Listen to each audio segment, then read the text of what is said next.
Hello, everybody. Welcome to this webinar from Climate Outreach and the UK Climate Change and Migration Coalition on what next for migration and displacement after the Paris climate talks.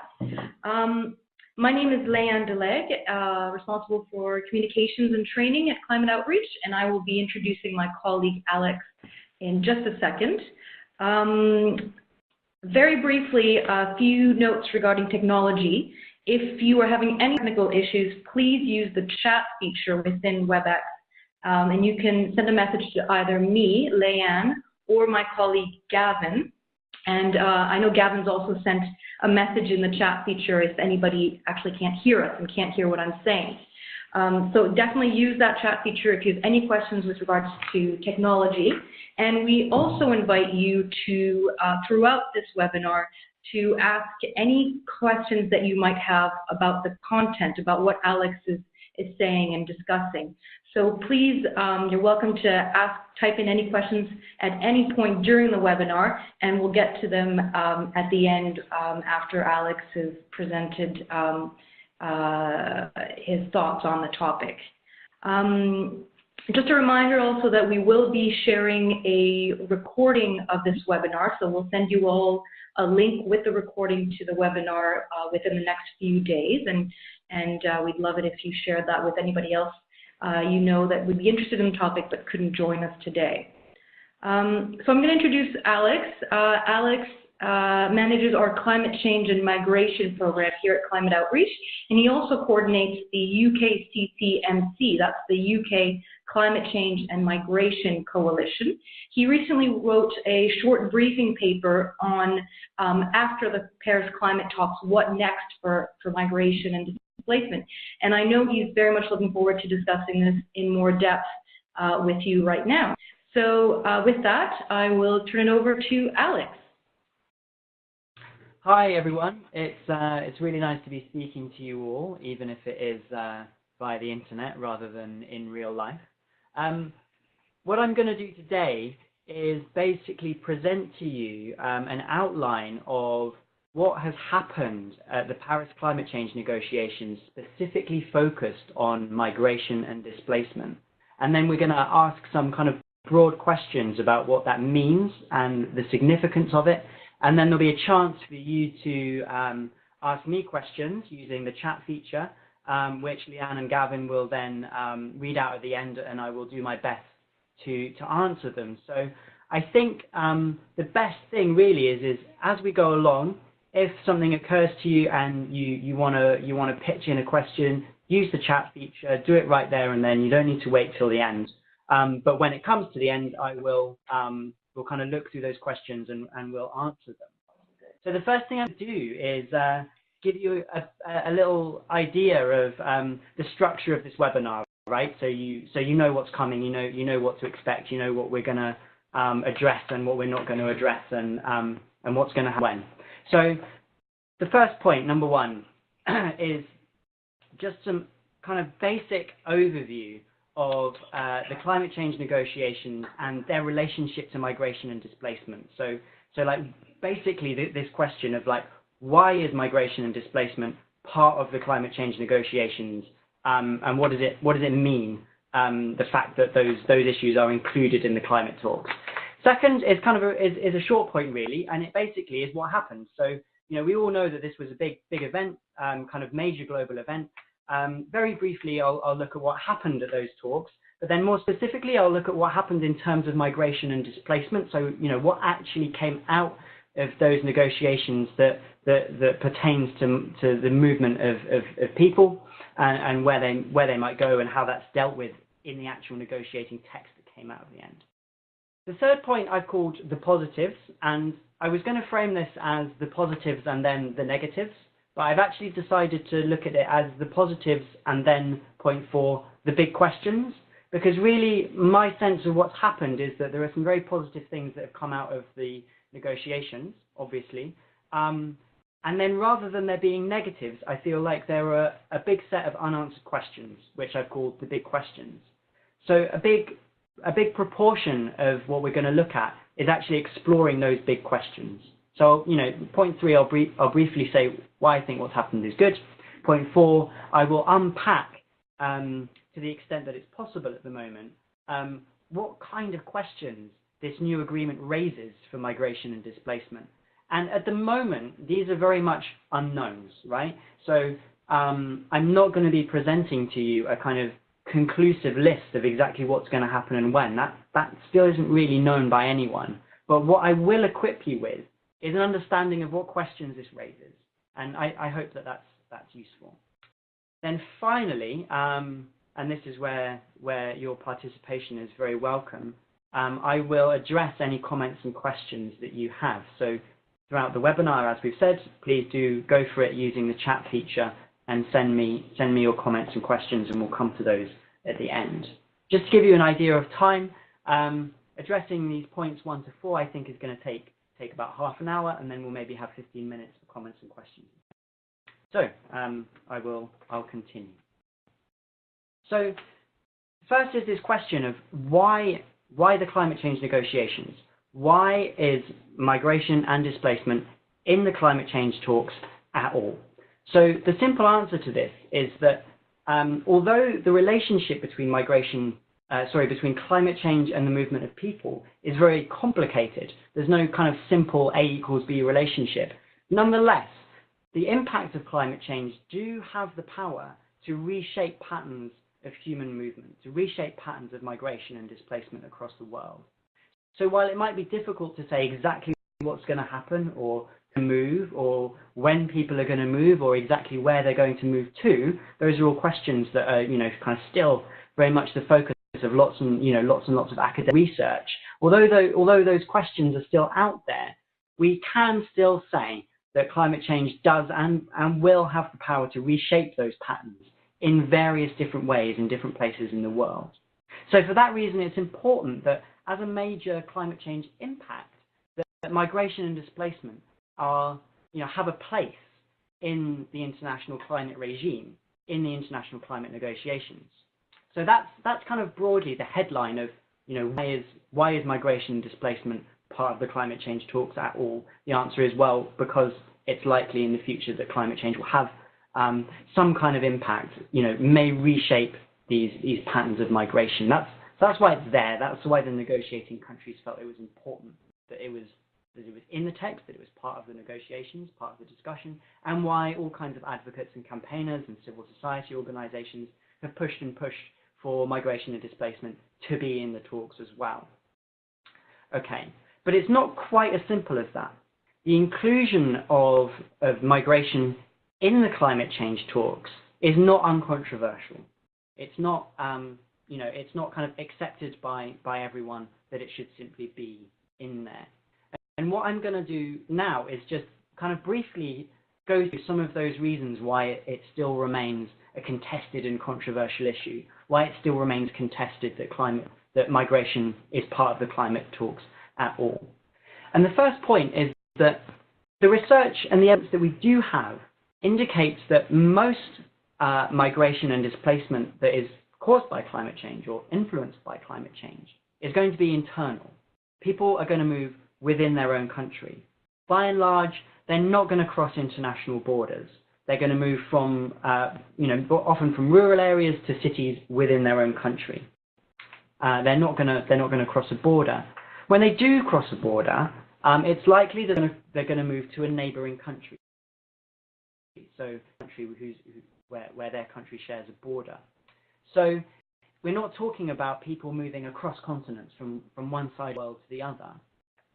And that's what the evidence indicates at the moment. So this raised the question, if what we're talking about largely is internal migration, internal displacement, or people moving to neighbouring countries, does it really make sense to discuss this or to negotiate this at a conference where every single country in the world is present? Wouldn't it make more sense, if we're talking about internal migration, for this to be an issue that countries address within their own government, within their own governance structures, without necessarily involving other countries, and certainly without necessarily involving every other country in the world in how they go about this? Equally, if what we're talking about is fairly short distance cross-border migration, where people, because of the effects of climate change, might move across a border to a neighboring country. Isn't that, the say, something that those two countries could sort out with some kind of bilateral agreement? An agreement between country A and country B, between the sending country and the receiving country? And might that be simpler than getting all 192 countries together and trying to add migration and displacement into an already complicated set of negotiations? So the people who made this argument were not making the case that we should ignore the issue. They were not contesting the idea that climate change might affect patterns of migration and displacement. What they were doing was saying, is this really the best place to try and reach agreements on this issue? I'm gonna come back to that in a minute as well. The second issue was who counts. It's actually proved very difficult to highlight a group of people that we can call quote unquote climate change migrants or climate change refugees. Now, that isn't to say that climate change isn't going to affect migration. I hope that you can, you've worked out from what I've said so far that I'm an advocate of the idea that climate change is going to affect migration, but nonetheless, it still remained difficult to pinpoint and isolate a group of people whose migration and displacement is solely influenced by climate change. So this raises the question, if we create an agreement, if we create a kind of international agreement that supports and protects climate change migrants or climate change refugees in inverted commas, who exactly does it apply to? And that then becomes a very difficult kind of legal and institutional question. So again, another point of critique. The third point I want to raise is a kind of basic one in some ways. And it says, is this to be fast enough, right? So let's assume for a moment that the climate change framework, the climate change talks, are a good place to address this issue. The negotiations that took place in Paris at the end of last year were called COP21. 21 because it was the 21st session of these negotiations, and they happen once a year, right? So these talks have been going on for 21 years so far. And really, Paris was the culmination of 21 years of work, 21 years of kind of steps forward and steps backwards, of successes and failures, at which they eventually reached some kind of agreement, right? So it's a legitimate point to say, well, it took 21 years to reach what has turned out to be, really only the beginning of doing something about climate change impacts and reducing carbon emissions. If this is the speed that this process works at, is it going to be fast enough, given that lots of people are already being displaced by climate change impacts and are already being migrating in response to a changing environment around them? Do they not need something faster? So those are a kind of outline of the argument for and against including migration and displacement in the climate change negotiations. Now, what I'm going to do is wrap up this section by sort of telling you where I stand on it, and what I think a kind of sensible compromise between these two positions is. Now, the thing is, the reality is climate change and migration and displacement are now in the climate change framework, right? They're there. That was part of what happened at the Paris talks. So in a sense, we should say, okay, well, regardless of what everyone's views on this were before, it is now a reality. And the best thing is probably to work out how to use what has been created to achieve the outcomes for affected communities and countries. So there's a kind of pragmatic response to this now that it's happened.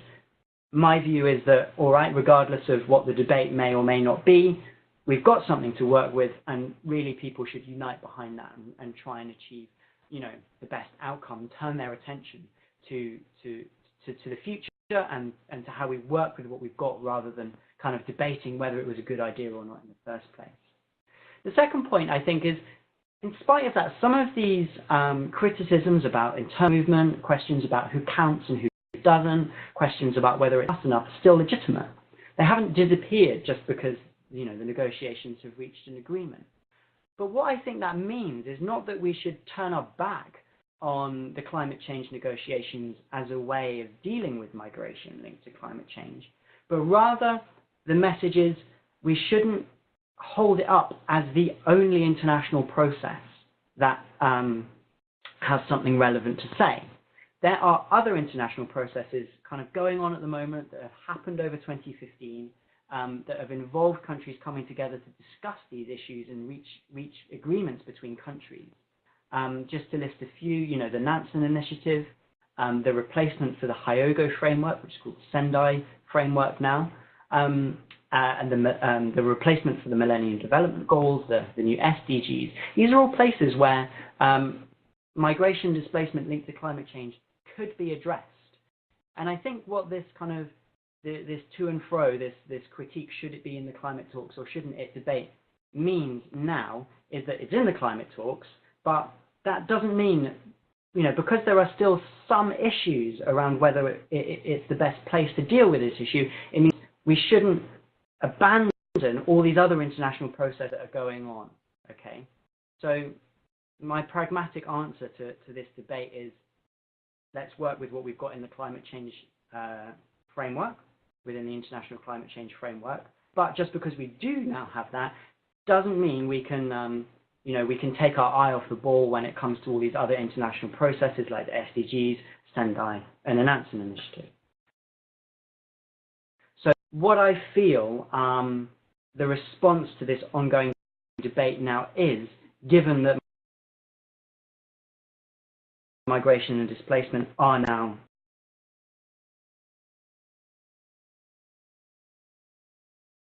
in the climate change framework.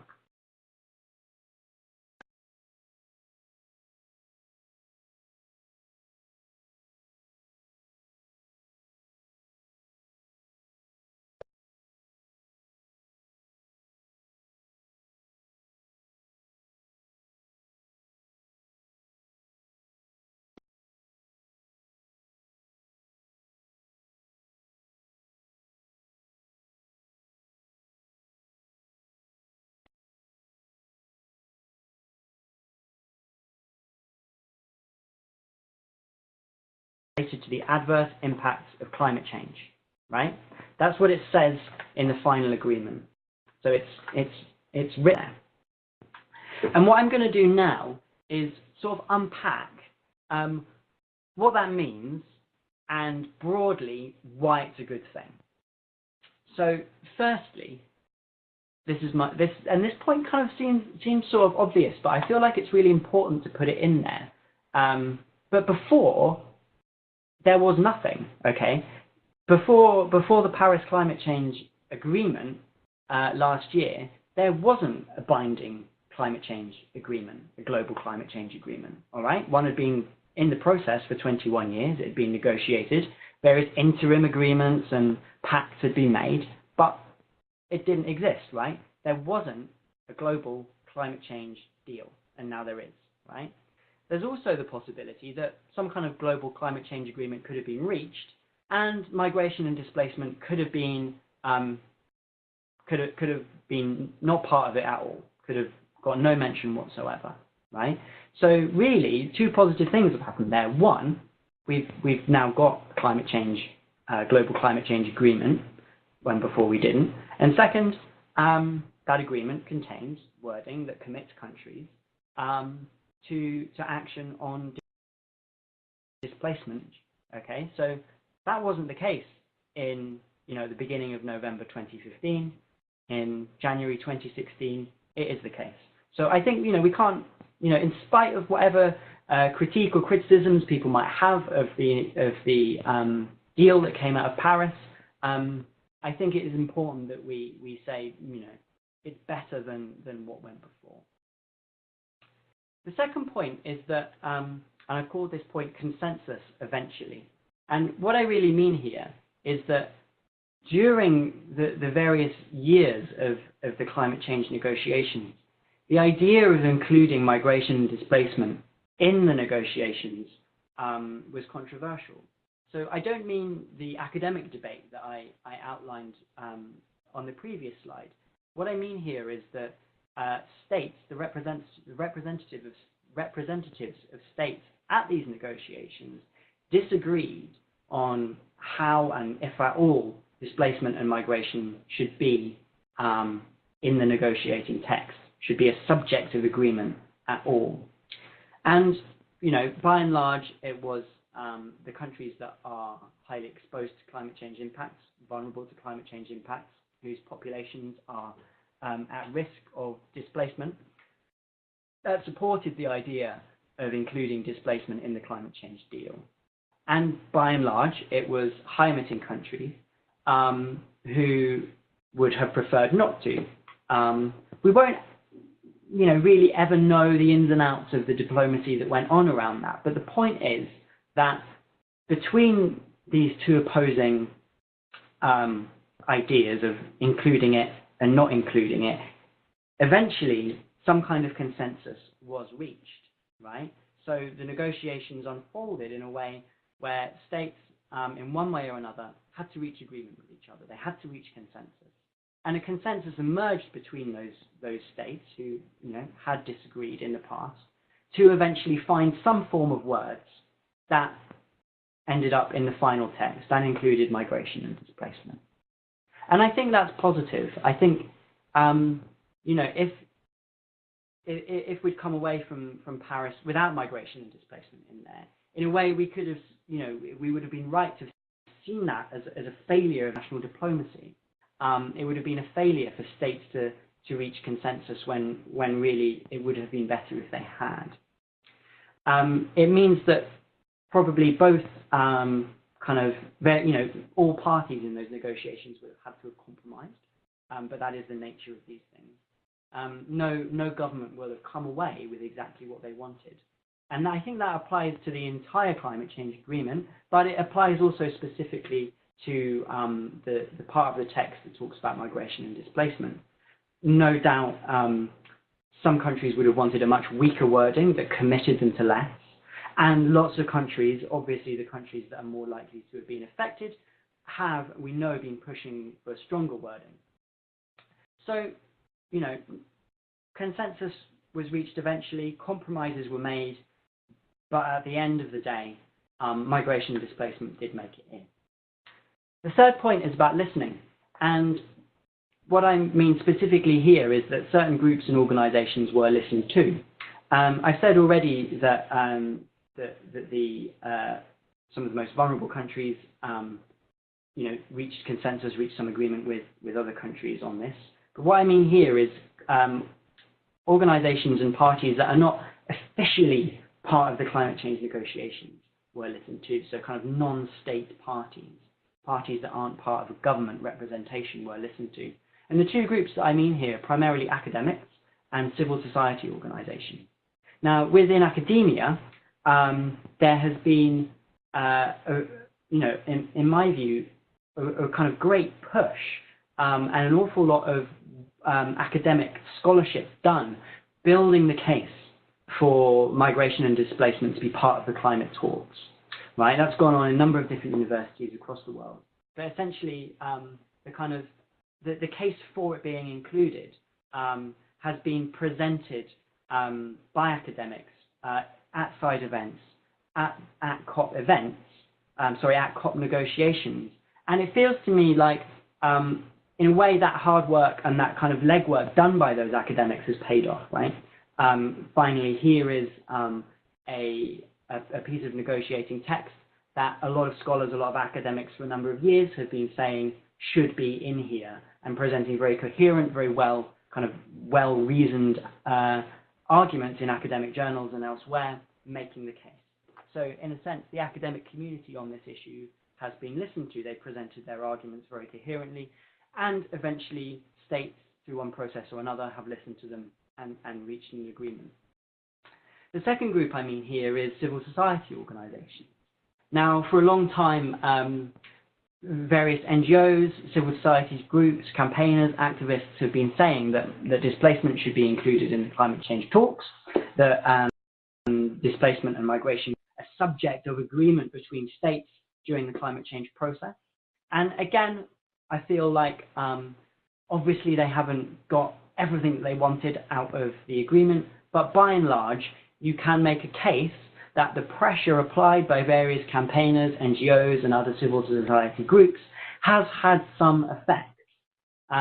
It has pushed states to be more willing to include migration and displacement in the agreement. It has meant that states have had pressure from what they perceive as being, or rightly perceive as being, pressure from their own citizens for this inclusion. So the final point, final positive really is that civil society and academics have been listened to in this case. I don't want to pretend that either academics who've been working on this or civil society groups or the most vulnerable countries got everything they wanted, or maybe even everything close to what they wanted. But nonetheless, I think there's a strong argument here that their case was listened to. So that's the positives. Now, I explained earlier that I'd set out to frame this as a set of positives and a set of negatives. But when I started to kind of think, all right, well, what are the negatives? What's wrong with this? What could be improved, or what's a disappointment, or what really isn't up to the mark? I actually realized what I generated wasn't a list of failures or a list of problems. It was actually a list of questions, right? So for that reason, I've presented this as the positives and then the questions. And what I'm going to move on to now is this section called the questions. And this is in 2 slides. So the first slide is these are my questions, and I'm gonna go through these. I've actually got more questions as well, so I'm gonna go through these at a slightly quicker pace than I have been going through what I call the positives. So the first one is a question that is actually common across all kinds of international agreements, all kinds of international processes, and it's basically a question about power and diplomacy, right? And the question is, who decides? What we know from the negotiating text is that a task force was being created, and that task force will come up with a set of recommendations that are designed to address displacement linked to climate change. But this raises the question, all right, who is that task force? We know some kind of basic answers to this question. So, the international climate change process is a state-led process, right? It's made up of representatives of governments, of states, negotiating with each other. So we know that it's going to be representatives of states, but the key question is which states, which governments, who gets to define the recommendations that this task force makes. What, for example, is the balance of power within that task force between high-emitting countries and low-emitting countries? What is the balance between countries that are maybe likely sending countries that people might leave as a result of climate change impacts, and likely receiving countries that might need to take people who are moving as a result of climate change impacts? So those kind of power relationships have the potential to play out, and at the moment we don't know the answer to this. We don't know who decides. So I think that's why I'm calling these the questions, right? That's the big question, and I would encourage people who follow this debate, or people who kind of want to get involved, to look at this. And each time the negotiations happen, there are sort of these smaller meetings called intersessionals that happen between the big meetings in December, where various bits of detail get worked out. And actually, I think it's in the nitty-gritty of these smaller meetings where really key things about the makeup of this task force and which states are on it and what their interests are will be decided. So I would encourage people to kind of, if you like, to become kind of citizen investigators, and keep an eye on this, and see who ends up in important positions on this task force, and who ends up with the power to affect the recommendations that come out of it. I think that's key. The second question is about accountability and scrutiny. Now, my hope is that there are kind of very clear channels of accountability and scrutiny of this new task force, and I think we should be hopeful that these things will be addressed. But in any new process, in any kind of new international process, and one has been created here. We do have a new task force. This is a new entity within the international climate framework. It will, that group will have to design processes that allow that make it accountable and allow the public or journalists or civil society or other countries to scrutinize its activities. I think that's a really important part of a democratic process. And at the end of the day, the climate change process does have some quite kind of really powerful democratic elements in it. It does use a consensus process. By and large, the countries that are part of the negotiations, represent their people. Obviously, that's not the case with all countries that take part, but where you do have democracies represented at these processes, it is right that the citizens of those countries and their civil society organizations and their academics and their journalists can see what is going on and can scrutinize it, and can kind of make its internal workings, to the extent that it's practical, open and accessible to the public, so that they can see what's going on. And I think that's really important. But at the moment, we don't know exactly what those processes of accountability and scrutiny are going to be. Now, the reason that I've presented this as a question rather than a problem is because, we can be optimistic that people, the new task force and the people who are part of it will enter into their new role, into their new job, with the best intentions and aim to make this a very accountable and very scrutinizable process. So I remain optimistic. I hope optimistic and not naive, but I do remain optimistic that the task force, can make itself accountable in a way that I think would be really beneficial. Okay, the next question is about timing. Now, we touched on this at the beginning, and this was one of the key critiques of the whole climate change negotiation process, and the criticism is that it's taken far too long. Climate change is a very urgent issue, but it's taken 21 years to come up with something. Now, what the Paris negotiations did was not commit states to certain actions on displacement linked to climate change. It committed states to participating in a task force which is going to come up with recommendations. So you can see where I'm going here, right? Like, this sounds like the beginning of a process which could be very time consuming. So I think there's an important question here, which is, how long will it be before the task force produces these recommendations? How long will it take for those recommendations to be adopted by states in whatever sense they need to be adopted or approved? How long will it take for plans for their implementation to be made? How long will it take for them to be implemented? And I think, very roughly we could set out some kind of problematic time frame. So, for example, we could say, well, if we're talking about another, say, 10 years before things start to be implemented, that could be a problem.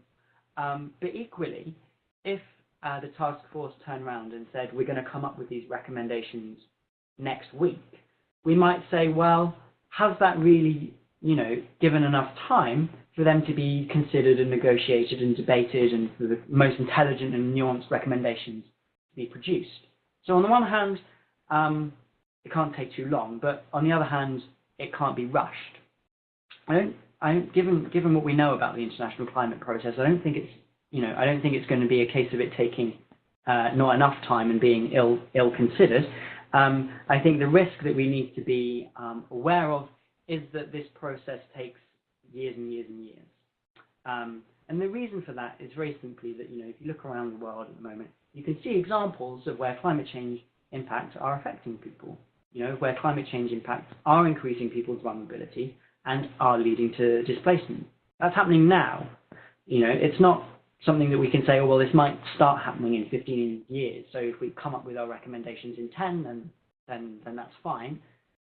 We're in a situation where the issue, the thing that we're trying to solve, is happening right now, and the recommendations and the implementation of those, therefore, doesn't really have any leeway, doesn't have any room in terms of the time frame. Okay. Which brings me on to the next question, this question of what next. So the task force has been tasked, obviously, with coming up with recommendations. But what happens after those recommendations? What's the process once these recommendations have been produced? At the moment, we don't know that. And I feel like, again, that's a key issue that should be kind of on people's watch list, right? Once these recommendations are produced, where do they go? Or perhaps more to the point, what recommendations about their own implementation do the recommendations contain? So presumably some kind of document that outlines what states ought to be doing or how states ought to be cooperating when it comes to displacement linked to climate change will be produced. That's what a list of recommendations intuitively sounds like it should be.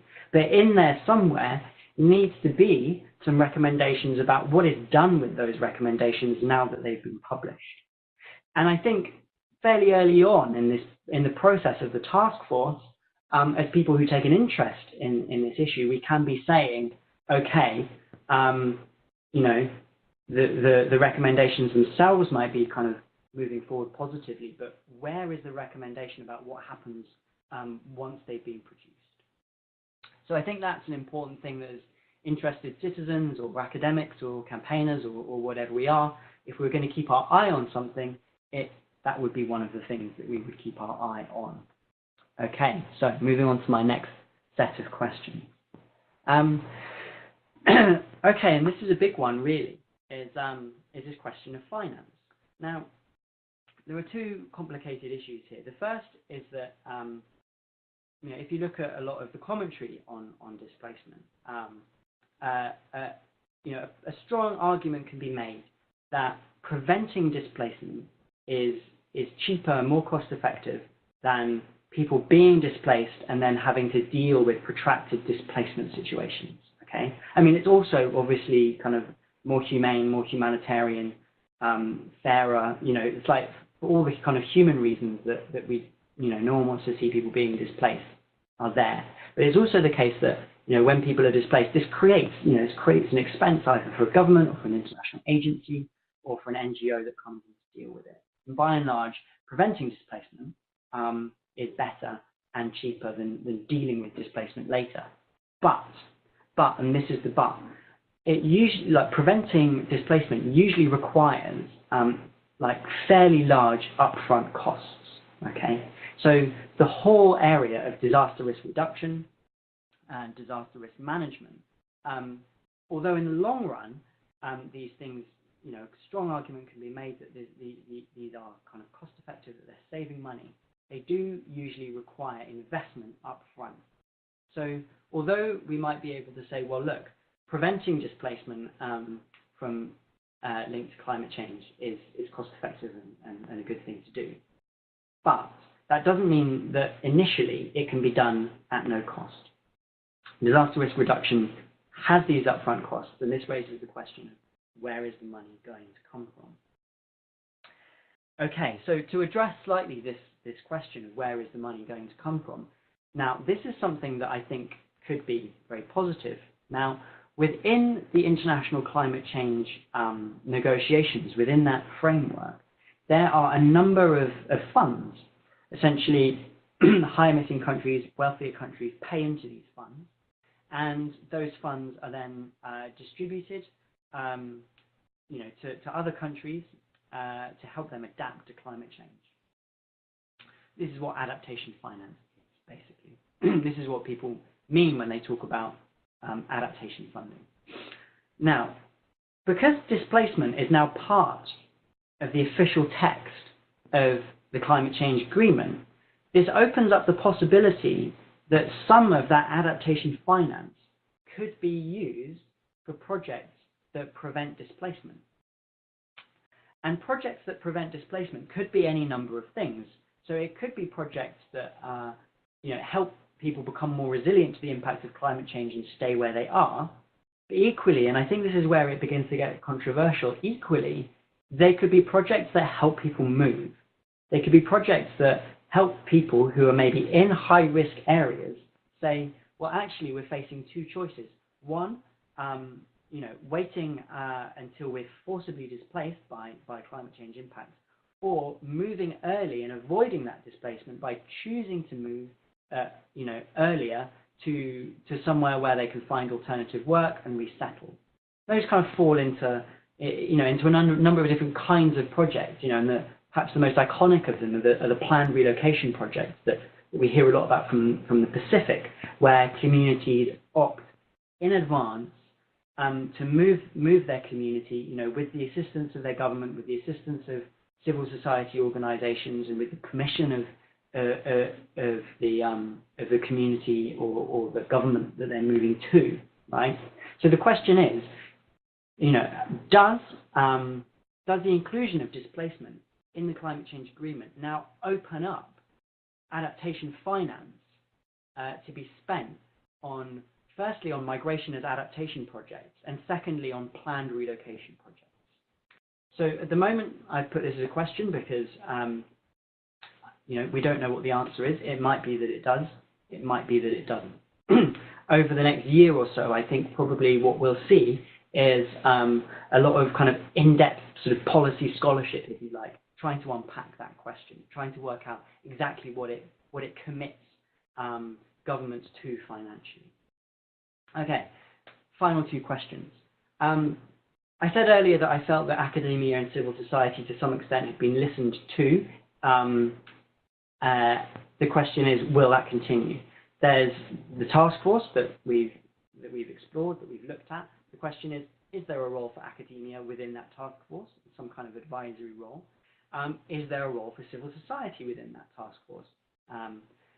We know that the task force is going to be largely built of states and people representing a country. So what will be the mechanisms for that task force listening to the concerns of civil society, and what will be the mechanisms within that task force for academic scholarship being used to create the best possible recommendations that come out of it? The final question is, how does this mesh with other international processes? Now, right at the beginning, I mentioned several other international agreements, international processes that are going on at the moment. I'm just going to recap on those. So first, we've got the Nansen Initiative. And this was a state-led process that brought lots of governments together to agree a new protection agenda, that they called it, for people who are displaced across borders by climate change impacts and other disasters, right? So that's one. The second is the Sendai framework, which broadly is an agreement between governments on how they're going to cooperate on preventing the impacts of disasters, how they're going to cooperate during disasters, how they're going to cooperate on disaster risk reduction, and how they're going to cooperate on recovery. That's what the Sendai framework is. There's also the potential, and this is still kind of being debated, I think, there's an open question of, like, where does migration fit within the new sustainable development goals? So the goals that replace the old Millennium Development Goals. Where does migration sit within them? And then kind of further from that, like, how does migration linked to climate change and environmental impacts sit within that? So we've got these other international processes, Nansen, Sendai, the MDGs, and now we've got another international process that's got climate change and displacement in it. And the big open question really is, how do these processes fit together? How do they mesh? And for me, the concern is, and I think the important question is, how do they work together to support each other's work? And how do they work together to make sure that they're not duplicating each other's work and kind of repeating things that another international process is already doing? And as ever, I've presented that as an open question because at the moment, I think, because this is so new, because these other international processes really happened in 2015, and now we've got the outcome of the Paris negotiations, really only a couple of months ago. These questions about how they all work together and how they all fit together are still being grappled with and thought about. So this kind of wraps up my open questions, questions to the world, questions to whoever can answer them, really. or perhaps questions and concerns. And it wraps up the presentation as well. I realize I've talked for about 40 minutes now, and I am conscious that I would like to leave a bit of time to address some of the questions that you have hopefully been asking over the chat feature. So what I'm going to do now is, I think I can hear my colleagues switching their microphones on, and if you're there, I'm very happy for Leanne and Gavin, if you're ready to pitch some of the questions to me that have come in while I've been talking. Sure. Well, thank you very much, Alex. And yes, your talk is already sparking some questions. Okay, great. Do keep them coming. So one question, one of the first questions that we received was, isn't this process way too slow? Given what we've seen across Europe and Syria over the summer, isn't it already too late to begin a new time-consuming process? Right. Yeah. I mean, I can absolutely see where that question is coming from, and I think, you know, yeah, the events that we saw in Syria, and then, you know, the subsequent movement of people across the Mediterranean, you know, the kind of tragic scenes that we saw in the Med over the summer kind of really can make this question really poignant. And if people came to our previous webinar on Syria, they will have got a bit of a background on the relationship between climate change and the situation in Syria. So I think, yeah, that's a really legitimate question. Like when connections are being made between climate change and kind of huge episodes of migration and displacement across Europe, it does raise the question, you know, is this too late? Now, I think the answer is, well, in one sense, yes, you know, yes, it is. Of course, it's too late for everyone who's been affected already. Of course, it is. Like, it's too late for everyone who's being displaced by disasters or other kinds of climate change impacts. But I think the answer to that question is, although yes, it's too late for those situations and those people, that doesn't mean that it's too late for potentially, you know, large numbers of people that might be affected in the future. So although I would accept, I think, the criticism that the international process has been too slow, I don't think that means that we should give up on the international process, because I think there are still potentially huge numbers of people who would benefit from better international frameworks, better international law, more international cooperation on migration and displacement linked to climate change. And for all those people in the future, that's why, even though these processes might be slow, and even though we should rightly, you know, criticize them for being too slow, and we should rightly criticize the governments that drag their feet and resist, it is still important that we try to push these processes forward in order to protect those people in the future. So yeah, like, legitimate question, kind of completely accept the premise of it, but I don't accept the idea that that's a reason to ditch any of these processes. Okay, thank you, Alex. Two other questions / comments with regards to the new task force. Yeah. So the first question there is, does this new task force really have the support of the most vulnerable countries, or do they see it as too much of a compromise? Okay. And then the second thing, just following up on that, because it's also related to the task force, yeah. One of the participants making a comment that the task force is not going to meet at the intersessionals, but rather as part of the WIM, the Warsaw International Mechanism for Loss and Damage. Right. Okay. So that's useful information. And so, I mean, the fact that it's meeting as part of the Warsaw mechanism, I think, you know, that's therefore the process that we need to keep watching for updates on this. The question of, does the task force have the support of the most vulnerable countries? In a way, I feel like, you know, perhaps because I don't have, you know, like access to those negotiators, or, you know, I don't, you know, I can't necessarily answer that question. But what I would say is that looking at the wording of what's come out of it, and some of the wording that had been included in previous drafts, what has come out is certainly a compromise. And on one side, if you look back through other drafts of the text, you could see you could see it being worded much more strongly. And my presumption is that that was the favoured wording of more vulnerable countries. Then the counterweight to that is that in the run-up to Paris, you had other countries that were trying to delete the paragraph entirely, so that there would be no mention of migration or displacement in the agreement at all. So to that extent, I would say it must have landed somewhere in the middle. Quite where in the middle, I don't know.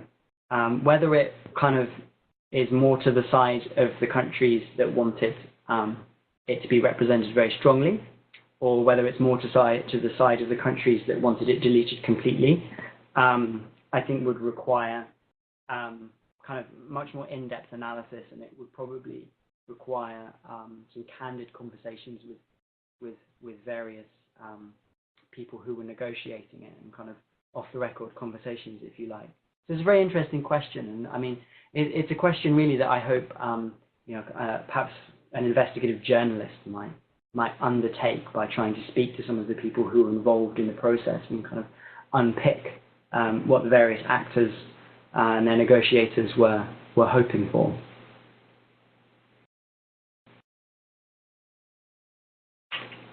Okay, thank you, Alex. Just moving on, because we've got quite a few more questions. Yeah, keep them coming. I'll keep my answers slightly shorter now, so that we can rattle through more of them. Perfect. So the next one is, how do you evaluate the exact wording in the Paris Agreement, i.e. displacement, as opposed to migration or human mobility, and the place where it was addressed in the agreement, i.e. in the adoption of the Paris Agreement, and decisions to give effect to the agreement instead of in a specific article? Right, yeah, okay. So I think, I'd like, I mean, my answer to that question really is, I wonder why it said displacement rather than displacement and migration. If you look back through other drafts of the text, it says things like, rather than saying just a task force or a group to make recommendations on displacement, it says on displacement, migration, and planned relocation. Or other drafts say on migration and displacement. The final one says just on displacement. Now, I think the question there is which states and with what in mind made it only displacement. My hunch, and I'm sort of very happy to be corrected on this by people who were closer to the process or who know more about it. My hunch is that displacement perhaps implies or sounds like it is only dealing with people who are moving in a desperate situation, who are being forced to move very immediately, and who are, have really no choice but to leave. Whereas migration implies more that people might have some decision or some autonomy or some agency in deciding where they go and when they go. And that perhaps some states felt that including the word migration opened up the possibility of people moving to their countries and might have created at some point down the line an obligation to accept either permanently or temporarily people who wanted to move there, and that it might have created more of an obligation if the word migration was in there than if only the word displacement was in there. That's my guess. I realise that perhaps that's a slightly cynical answer. If other people who were closer to the process know exactly why that transpired, then yeah, I would love to hear, and please do email me. Okay, thanks, Alex. Another question that's also about language, terminology.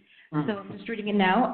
I heard from many people, especially lawyers, who are involved in refugee rights advocacy, that they would like to keep climate issues away from the agenda because they believe it will overwhelm states and their commitments to supporting forced migration.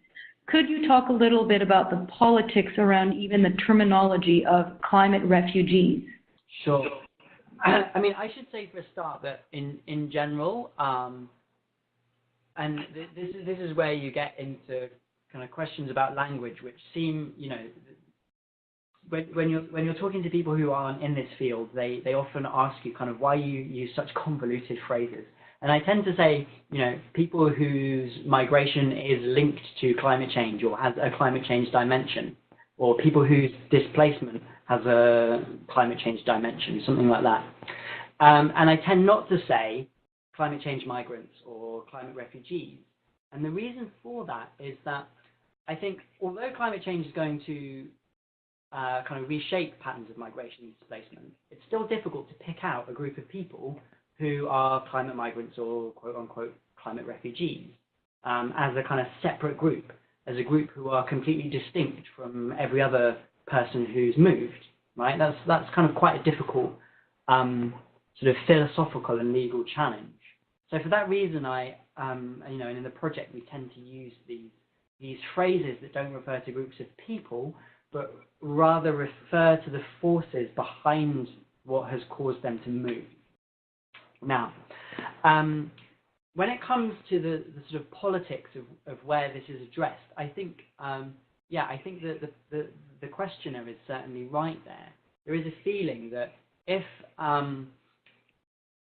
a new obligation is created on, or a new responsibility is created on states to accept people who are moving because of climate change impacts, it may well then cause those states to turn around and say, well, look, we already have a responsibility to admit, you know, convention refugees. How are we going to cope with this, you know, kind of new category of people? Now, my answer to that is, in a sense, they have a point, and I think if we campaigned for, you know, an addition to the Refugee Convention, for example, that wouldn't be effective, and it would mean that states would turn around and say, well, look, you know, you're creating a bigger responsibility for us. But my answer to that is, you know, if you look at, you know, what we think, or, you know, what the predictions are around migration and displacement linked to climate, a lot of it isn't going to be cross-border. A lot of it isn't going to be international. A lot of it's going to be internal. So, in a way, there isn't a need to include it in part of the international refugee legal framework. Where people are crossing borders, they're probably going to move to a neighboring country or to a country that they maybe even already have some kind of bilateral agreement, migration agreement with. So there's great potential for addressing this issue outside of the international refugee law framework. And, you know, you know, if we're thinking about advocacy, we advocate for, I would say, you know, focus our attention on the international processes, of which there are now many, where this issue actually fits quite neatly. You know, it's in the climate change framework as of now. It could be addressed in Sendai framework. It is being addressed in an answer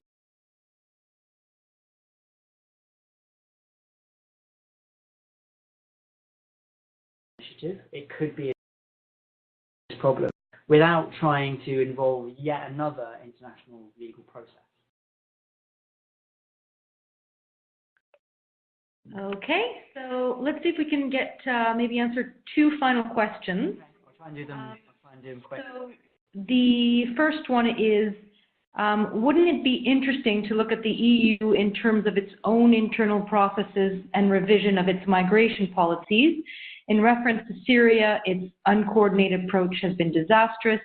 Also, we need a process that implements a more long-term process where states, along with other emergency measures and DRR linked to Sendai, have better procedures in place. So basically, we need a better mechanism in place and not more negotiations. I don't really know what I can say to that other than yes. Like, the answer to that question is, you know, that comment is like, yes, of course. Yeah, and I think that the uncoordinated approach of the European Union over the summer, you know, has been disastrous. And I would agree with the comment really that, you know, that in some ways it's very easy to look at these processes and say that they have been too slow. So yeah, I have great sympathy with that comment. What I think positive about it though is that also it is easy to moan, right? It is easy to kind of throw your hands up and say, you know, oh, you know, it's all too late, it's all too disastrous, you know, and become very cynical. But what I thought was positive about the comment that you just read out, Leanne, was that there was actually a kind of concrete sort of proposal or recommendations or something to advocate for in it. And I would, you know, encourage whoever made that comment, you know, please do email me after the webinar, because I would really, you know, I'd like to hear more detail on you know, on what they've said there. That would be great. Okay, and then final question. What is the future of the Nansen Initiative now that it has elaborated the agenda protection after regional consultations? Good question. Yeah, that's a very good question. So I think, to be honest, I don't know the answer, but I can give a little bit of background maybe for people who are on the call who kind of don't know the context of this. So. And the Nansen Initiative was a process, international, state-led process initiated by the governments of Switzerland and Norway. And it set out with this question of, like, you know, what happens, what are the rights of people who are displaced by disasters across international borders? So when people do flee across an international border as a result of a disaster, what is their legal status? What is it, or is there anything that prevents them from being returned to the country that they came from? And what is there that kind of commits the country that they're in to protecting their rights, right? So that was the kind of question that gave rise to the Nansen Initiative, because the answer to that question was, at the moment, well, perhaps there isn't enough. So what the initiative set out to do was create a new, what they call, protection agenda, which states could voluntarily sign up to, which would commit them to protecting the rights in various ways of people who are displaced into their countries by disasters. Not just disasters linked to climate change, but actually any natural disaster. And at the end of 2015, so just before the Paris climate change negotiations, they produced this protection agenda, and, you know, several hundred states signed up to it. But there is an open question of, you know, what happens next, and I think that's a really important question. It's not one that I know the answer to, but it is certainly a question that I would be happy to raise with people who've been more closely involved in the Nansen process. So again, I would encourage that question. Please do email me, and I will get in touch with people who've been involved in Nansen, because it's a question that I would like to pose to them as well. Okay, well, thank you very much, Alex, and everybody else who's been on this call. We hope you found this webinar useful and that it can inform your work. We'd love your feedback on it, so do let us know. And as mentioned, we'll email you the link to this recording in a few days. So, you know, if you missed the beginning, or if you know somebody who would who'd be interested in it, and you can share it, that would be fantastic. So thanks very much, everybody, and thank you, Alex. All right, thanks, bye. Okay, bye.